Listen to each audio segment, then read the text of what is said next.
కోల్కతా విద్యార్థిని gang rape ఇప్పుడు దేశవ్యాప్తంగా సంచలనంగా మారింది.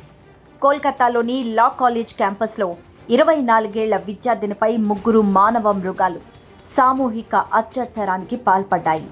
నిందితుల్లో ఒకరు బెంగాల్లోని అధికార పార్టీ తృణమూల్ కాంగ్రెస్ విద్యార్థి విభాగం నేత కావడంతో ఈ కేసు రాజకీయంగా దేశవ్యాప్తంగా చర్చనీయాంశంగా మారింది. గత ఏడాది ఇదే రాష్ట్రంలోని ఆర్జీ కర్ మెడికల్ కాలేజీ హాస్పిటల్లోనూ ఇలాంటి దుర్ఘటనే జరిగింది.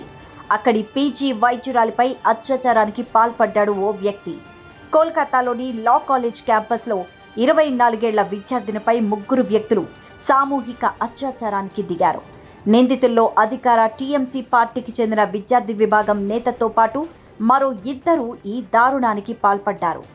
బాధితురాలు ఇచ్చిన ఫిర్యాదు మేరకు పోలీసులు ఎఫ్ఐఆర్ నమోదు చేశారు.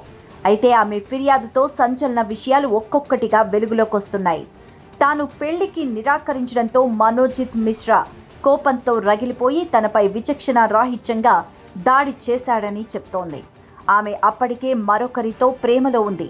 ఈ క్రమంలోనే ఇద్దరిని చంపేస్తానని మనోజిత్ బెదిరించినట్టు తన ఫిర్యాదులో పేర్కొంది. నేను కాళ్లు పట్టుకొని బతిమాలాను, అయినా వినలేదు. బలవంతంగా గార్డ్ రూమ్లోకి లాక్కెళ్లారు. ఆ తర్వాత ఒక్కొక్కరిగా అత్యాచారానికి పాల్పడ్డారు.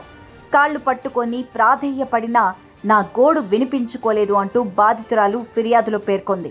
ఇక సామూహిక అత్యాచారం చేస్తున్న సమయంలో ఈ దారుణాన్నంతా వీడియోలో చిత్రీకరించినట్టు బాధితురాలు చెప్తోంది. ఈ విషయం ఎవరికైనా చెబితే వీడియో పబ్లిక్లో పెడతామని బెదిరించారని ఆమె చెప్తోంది. అత్యాచారం తర్వాత వాళ్ల నుంచి తప్పించుకునే క్రమంలో హాకీ కర్రతో కొట్టారని బాధితురాలు ఇచ్చిన ఫిర్యాదులో తెలిపారు. ఈ ఘటన సరిగ్గా జూన్ 25 బుధవారం రాత్రి 7:30 నుంచి 10:30 మధ్య జరిగినట్టు బాధితురాలు ఆవేదన వ్యక్తం చేస్తూ వెల్లడించింది.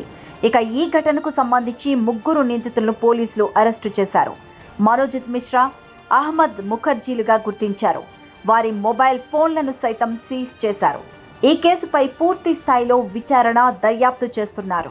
మరోవైపు ఈ ఘటనపై న్యాయం చేకూరాలంటూ పలు విద్యార్థి సంఘాలు కూడా ధర్నా బాట పడుతున్నాయి.